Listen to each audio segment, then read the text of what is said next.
அஜய் ஒரு பழைய நூலகத்தில் தூசி பிடித்த ஓர் பழைய புத்தகத்தை கண்டுபிடிக்கிறான்.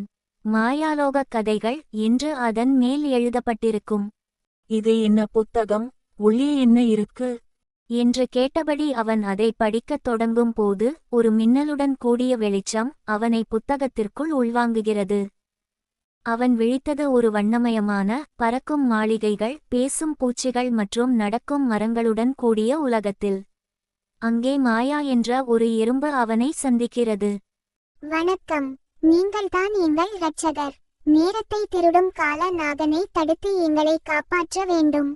அஜயும் மாயாவும் நேரத்தை திருடும் கால நாகனை தடுக்க ஒரு பெரும் பயணத்தை மேற்கொள்கிறார்கள். பறக்கும் வண்டிகளில் பயணம் மற்றும் சோதனைகளை புத்திசாலித்தனமாக கடக்கிறார்கள். அவர்கள் நேரம் திரும்பும் மந்திரத்தை ஒரு குகைக்குள் கண்டுபிடிக்கிறார்கள். ஆனால் காலநாகன் அவற்றை கைப்பற்ற முயற்சிக்கிறான். அஜய், நீ நேரத்தை திருடினாலும் நல்லெண்ணத்தை திருட முடியாது. அஜய் மந்திரத்தை சொல்கிறான். நேரம் திரும்பி மாயாலோகத்தில் எல்லாம் பழைய நிலைக்கு திரும்புகிறது. மக்கள் மகிழ்ச்சியுடன் வாழ்கிறார்கள்.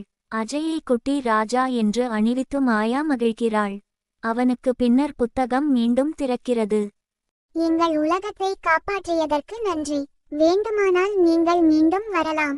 இந்த கதை ஒரு சிறுவன் ஒரு மர்மமான புத்தகத்தின் வழியாக மாயாஜால உலகத்திற்குள் சென்று அங்கு நடக்கும் பிரச்சனையை தீர்த்து அந்த மாயாலோகத்தின் குட்டி ராஜாவாகிறான். குழந்தைகளே, நம்பிக்கையும் நேர்மையும் இருந்தால் எந்த மாயையும் வெல்ல முடியும். சின்னவர்களும் பெரிய மாற்றங்களை உருவாக்க முடியும். இந்த கதை உங்களுக்கு பிடித்திருந்தால் லைக் செய்யுங்கள். மறக்காம சப்ஸ்கிரைப் பண்ணிடுங்க. உங்களுக்கு எந்த மாதிரிய கதை வேண்டும் என்று கமெண்ட் பண்ணுங்க.